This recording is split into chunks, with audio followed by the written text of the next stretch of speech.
Hey everyone, welcome back to our Red Letter Challenge, day 23. Diving deep into the reality of being a disciple of Christ is serving. Being with Christ, forgiving as Christ forgave us, knowing that that's the identity and the character of God that He is. Once you unravel and spend time with Him, He's going to show you He's a forgiving God, but He also has something for us that's going to benefit and bless us, and that's called serving. Today, the red letters are love your neighbor as yourself.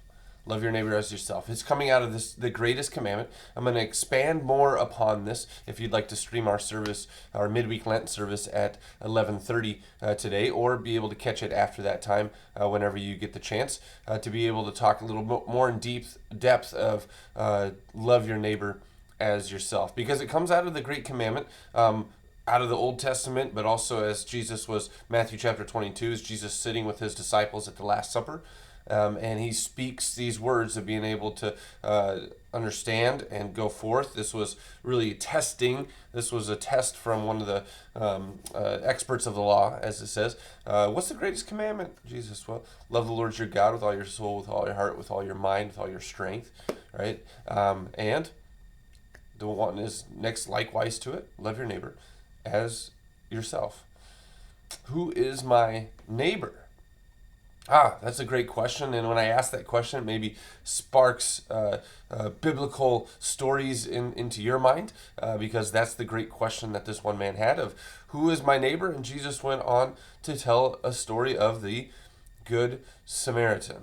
The Good Samaritan. You can find that on page 148 of your challenge books, or you can open up to Luke chapter 10. I'm going to go out of my challenge book for today, Good Samaritan. You know that story well.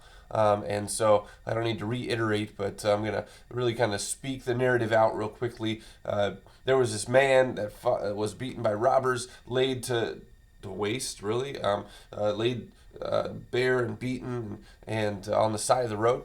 And here come, I'm just going to pick up in verse 30 and read this. It says, in reply, Jesus said, a man was going down from Jerusalem to Jericho when he was attacked by robbers. They stripped him of clothes, beat him, and went away, leaving him half dead. A priest happened to be going down the same road, and when he saw the man, he passed by on the other side. So too a Levite, when he came to the place and saw him, pass by on the other side. So real quickly, it's just speaking of to the church. And this is where it's brought forth for today. Love your neighbor as yourself. Who's my neighbor? Those who are in need, those who I come in contact with. We don't often see, as Zach said in the devotion for today, we don't often see people stripped and half dead on the side of the road and just pass them by, or just we don't get that encounter too often. But we do have encounters to be able to know that our neighbors have needs. And that's not just the people living next to us, although that's a great thing to be able to know your neighbors, to be able to know what they need. But it's those who we come in contact with. Maybe not right now because of the social distancing, but those we have in contact with, of being able to think about and pray about and jot down, as we talked about yesterday, to be able to say, who is my neighbor and how can I tend to them today? How do I love my neighbor as myself? It's just maybe some contact over the phone, contact through prayer as we get going today. But that's just something to think about. Who is my neighbor? Well, in this story, you just want to bring it forth of what the story was truly all about. The church walks by the person in need. Far too often, the church does walk by the community that is in need. So what I would love to challenge you today is take out that same piece of paper, maybe the person or people that we talked about yesterday, and having that prayer journal as you're writing it down. I would love for you to think about your neighborhood, your community, our church's community, St. Paul Lutheran Church and School, and being able to really think about the need that is in our community, the need that our neighbor has. Are we meeting that need? You know, there's a great question out there for the church that always pushes the church and challenges the church, is this question. If the church, let's say St. Paul Lutheran Church and School, if St. Paul Lutheran Church didn't exist tomorrow, would your community know? If St. Paul Lutheran Church didn't exist tomorrow, would your community know? That's a great question and it challenges us. And I want to challenge you as well. Jot down on a piece of paper of being able to say, what's the needs of our community in Boca Raton or in Deerfield Beach or in Delray Beach, of being able to speak in the surrounding area or maybe your neighborhood. Are we meeting those needs? Perhaps the church isn't meeting the need in your neighborhood, meeting the needs of your neighbor because it has some distance, or you're in a unique neighborhood. If that's the case, then guess what? I would love to hear that God is calling you to be able to serve your neighborhood or your neighbors with the gifts and talents that you have. Does the church just pass by? And the church isn't necessarily the organization of St. Paul Lutheran Church in school. The church is you. Do you pass by the need that is in your community, that is in your neighborhood, that is next door to you, the people that you come in contact with? I want you to think about that. I want you to pray about that and jot that down on a piece of paper. What's the need of my neighborhood? What's the need of my community? And is the church, me, or the church organization meeting that need? Love that challenge. I would love even as you do that in these next couple days, an email if you want to send it to Pastor Steve at stpaulboca.com. I would love to hear about the needs of your neighborhood, your community, and if they're met or not, or maybe the reality for us to be able to step and take those steps into meeting those needs within our neighborhood. But anyways, coming back into this Good Samaritan narrative as Jesus speaking, the church passed by the person that was in need. The priests, the Levites, the people of the law, the people that had the traditions, the people that had the knowledge of the scriptures, the Levites, the caretakers of the temple of worship. And here's their relationship. They know the scriptures, they know the worship, they know how to be with God, but they don't put into action God's character identity in serving their neighbor. The church passes by the one in need. Yet a Samaritan, by all means, we all know this, right? The Samaritan who shouldn't stop by, who doesn't, who really shouldn't care about this neighbor because they're such at odds. As it says, a man who was going down from Jerusalem and Jericho. We don't know truly what this man's identity is, but we assume that coming from Jerusalem and Jericho, most likely is a Jew. Jews and Samaritans don't interact, but yet the Samaritan bends down. The Samaritan of a person who's fully different than this other person treats him in a neighborly way. Let's go on. It says, but a Samaritan as he traveled came where the man was, and when he saw him, he took pity on him, compassion on him, co-suffered with him. He went to him and bandaged his wounds, pouring on oil and wine.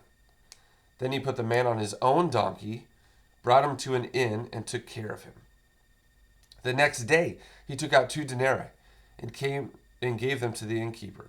So first of all, he gave his time. Second of all, he gave his treasures. He gave of his talents, if you could say that, with using his own donkey and his oil and wine, right? The next day, he gave 2 denarii, a day's earnings. 2 days' earnings. Could be up to 3 months of a keep here. And he says to the innkeeper, look after him, he said, and when I return, excuse me, when I return, I will reimburse you for any extra expense you may have. Which of these 3 do you think was a neighbor to the man who fell into the hands of robbers? The expert in the law had to reply, the one who had mercy on him. Jesus told him, go and do likewise. The expert in the law, the one who knew the scriptures, the one who knew worship of God, Jesus says, go and do likewise. Go and serve in a likewise manner. Have mercy as your heavenly Father has had mercy on you. Oh yeah, the gist of the story, the incredible foundation of the story of the Good Samaritan is, I can't call Jesus the Samaritan, but he is. He is the one who has stooped down and he has bandaged our wounds. He has poured oil and wine to be able to bring about healing in amongst our lives. He gave of his time from the heavenly realms to come down and to just be with us, to be neighborly with us, and to be able to have compassion, pity on us. He came to co-suffer with us. He gave of himself. He gave of his treasures so that we could be taken care of. And when he returns, he's going to bring his full allotment of care to bring us in that judgment day to salvation through the mercy and compassion through the gospel of what he has done for us. Lived, died, resurrected. And so, love your neighbor as yourself. It's all summed up in this great love commandment. Love the Lord your God with all your heart, your soul, your mind, your strength. And love your neighbor as yourself. Why? Go and do likewise, Jesus said, because God in Jesus Christ has loved you, just not as himself, but as incredible love of you, of all creation, because that's just who our God is. So, love your neighbor as yourself. Go and do likewise. The one who had mercy on him is called the neighbor.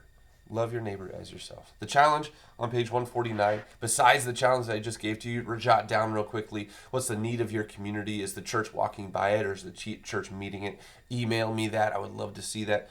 But also on page 149, do something for a neighbor of yours. Show them you care. No strings attached. You know what that means? The love and the mercy that is shown. Love your neighbor as yourself. That love isn't this brotherly love, isn't this romantic love. It is a agape love.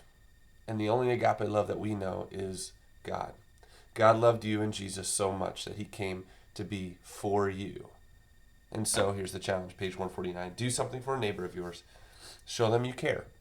No strings attached. God doesn't have strings attached. He just loves you and serves you because of who he is. May we be a representation of who God is. No strings attached. Love and serve our neighbor. Have a blessed day. Jesus loves you.